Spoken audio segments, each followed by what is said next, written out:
कर्पूरगौरं करुणावतारं संसारसारं भुजगेन्द्रहारं सदा वसन्तं हृदयारविन्दे भवं भवानी सहितं नमामि।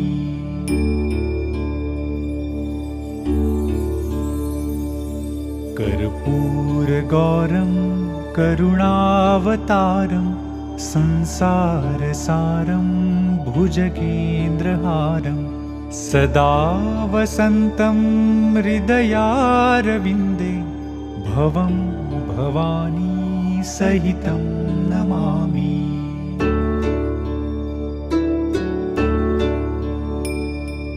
कर्पूरगौरं करुणावतारं संसारसारं भुजगे